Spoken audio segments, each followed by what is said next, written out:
지금 국내 증시에서 가장 뜨거운 이 ETF, 이 종목을 산 사람 열애업이 물렸습니다. 정확히는 코덱스, SK하이닉스 단일 종목 레버리지 투자자의 90% 넘게가 지금 손실 구간에 있습니다. 삼성전자 레버리지 상품도 82%가 마이너스고요. 그런데 이 상품들 2달 전만 해도 30만 명이 몰려들었던 화려한 신상품이었습니다. 대체 2달 사이에 무슨 일이 있었던 걸까요? 9일엔 장중 변동폭이 6%를 넘었어요. 같은 날 코스피는 장중 4% 넘게 올랐다가 오후엔 2% 넘게 빠졌다가 간신히 0.62% 오른 채로 마감했습니다. 상장 이후 한 달 넘게 매도 사이드카와 매수 사이드카가 번갈아 발동될 만큼 변동성이 극에 달했습니다. 그런데요, 이 난리를 일으킨 건 코스피 전체가 아니었습니다. 삼성전자, SK하이닉스 단일 종목 레버리지 2달도 안 됐습니다. 그런데 벌써 판이 완전히 뒤집혔어요. 이번엔 그 판이 어디까지 흔들리고 있는지 한번 제대로 뜯어보겠습니다. 시간을 2달 전으로 되돌려 볼게요. 5월 27일 삼성전자와 SK하이닉스에 2배로 베팅하는 상품 16종이 한꺼번에 상장됐습니다. 상장 4일 만에 오간 돈이 27조 원을 넘었고요. 투자 희망자만 30만 명을 훌쩍 넘겼습니다. 첫 주 성적표는 화려했어요. 삼성전자 레버리지 상품 하나는 일주일 만에 42.6% 수익률을 찍었고 SK하이닉스 레버리지 상품도 29%대를 기록했습니다. 모두들 반도체 랠리에 올라탔다고 좋아했죠. 그런데요, 지금은 완전히 다른 얘기가 나오고 있습니다. 증권업계에 따르면 16종 가운데 레버리지 상품 14개, 한 달 수익률이 전부 마이너스입니다. 단 하나도 빠짐없이요. 코덱스, 삼성전자 단일 종목 레버리지, 종가 기준으로 손실 구간에 있는 투자자 비중이 82%, 코덱스, SK하이닉스 단일 종목 레버리지는 이 비중이 90%를 넘었습니다. 열의 아홉이 물려있단 말이에요. 이쯤 되니 정치권도 나섰습니다. 국민의힘 안철수 의원이 페이스북에 이렇게 썼어요.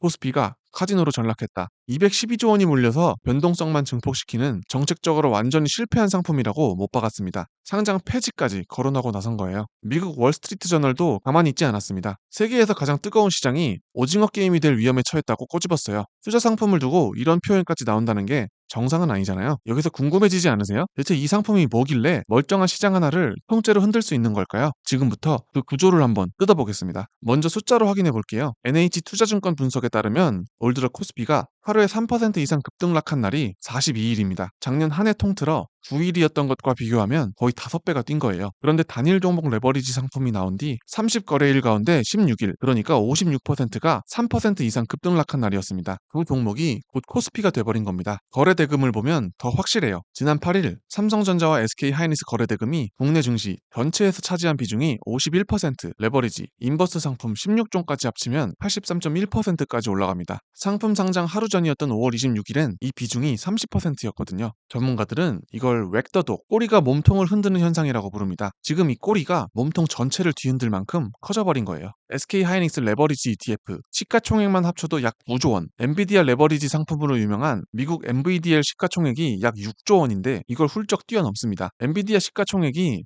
SK하이닉스보다 4배는 더 큰데도 말이죠. 한국 개미들의 레버리지 사랑, 유독 뜨겁다는 게 숫자로 증명된 셈이에요. 그런데 여기서부터가 진짜 함정입니다. 잠깐만요. 이 상품 왜 오래 들고 있을수록 더 위험해지는지 아세요? 한 종목이 하루 40% 떨어졌다가 다음날 40% 다시 오른다고 쳐볼게요. 본전일까요? 아닙니다. 100만 원이 40% 빠지면 60만 원, 거기서 40% 오르면 84만 원이 됩니다. 종목은 분명 제자리로 돌아왔는데 16만 원이 그냥 증발해버린 거예요. 이걸 업계에서는 음의 복리 효과라고 부릅니다. 하루하루 판을 새로 짜는 구조라서 오래 들고 있을수록 손실이 눈덩이처럼 불어나는 거예요. 그런데도 개미들은 손절을 못하고 있습니다. 한국투자증권에 따르면 단일 종목 레버리지 ETF 평균 보유 기간이 15일에서 20일입니다. 이 상품은 원래 단기 투자 상품으로 분류되거든요. 한화자산운용은 아예 투자자들한테 적립식 매수와 장기 보유는 권하지 않는다고 안내문까지 보냈습니다. 그런데도 사람들은 반도체 사이클 안 끝났다, 빠지면 추가 매수해야 한다면서 버티고 있어요. 버틸수록 음의 복리는 더 크게 갉아먹는데 말이죠. 그리고요, 정작 손실을 크게 볼수록 상품에 더 크게 베팅하는 사람들이 있습니다. 코덱스, SK하이닉스 단일 종목 레버리지 투자자 분석에 따르면 금융자산 3천만 원 미만인 투자자는 자기 자산의 23%를 이 상품에 넣었습니다. 반면 금융자산 10억 원 넘는 자산가는 9%만 넣었어요. 돈이 없을수록 더 크게, 더 위험하게 베팅하고 있는 셈이죠. 여기에 두 번째 함정이 있습니다. 바로 회전율이에요. 이 상품에 들어있는 돈이 하루에 몇 바퀴나 도는지를 보는 지표인데 이 상품의 매매 회전율이 105.3%까지 올라왔습니다. 하루 만에 상품 전체 규모를 넘는 거래가 이루어진다는 뜻이에요. 하루 평균 거래 대금만 9조 6천억 원, 그리고 사고 팔 때마다 또 그냥 들고만 있어도 누군가는 꼬박꼬박 수수료를 챙겨갑니다. 이찬진 금융감독원장은 이 모든 상황을 놓고 애초에 상품을 승인했던 결정 자체를 이렇게 돌아봤습니다. 들어누워서라도 막았어야 했나 개인적으로 반성하고 있다. 자기가 승인한 상품을 두고 한 말이에요. 한국은행도 국회에 낸 서면 답변에서 이 상품이 특정 종목 쏠림을 심화시키고 리밸런싱 과정에서 변동성을 키울 수 있다고 못 박았습니다. 특히 주가 조정 국면에서는 환매와 포지션 리밸런싱이 몰리면서 변동성을 더 키우는 요인이 될 수 있다고 경고했어요. 그럼 지금이라도 이 상품 없애면 되지 않을까요? 간단하지가 않습니다. 국내 ETF가 상장 폐지되려면 유동성 공급자 부재나 투자 신탁 해지, 기초자산 상장 폐지 같은 법정 요건을 충족해야 하거든요. 삼성전자와 SK하이닉스가 상장 폐지될 일은 사실상 없으니 이 요건 자체가 채워지질 않는 겁니다. 그래서 업계에서는 상장 폐지보다는 진입 장벽을 높이는 쪽으로 무게추가 쏠리고 있다는 관측이 나와요. 지금 1,000만 원인 기본 예탁금을 최소 3,000만 원에서 많게는 3억 원까지 끌어올리는 방안까지 거론되고 있습니다. 정확히 얼마로 못 박힐지는 보도마다 제각각이라 아직은 지켜봐야 하는 상황이고요. 여기에 전문 투자자에게만 거래를 허용하는 방안도 함께 검토되고 있습니다. 과거 ELW 시장 과열을 잡을 때 썼던 방식 그대로 다시 꺼내드는 모양새예요. 구윤철 경제부총리는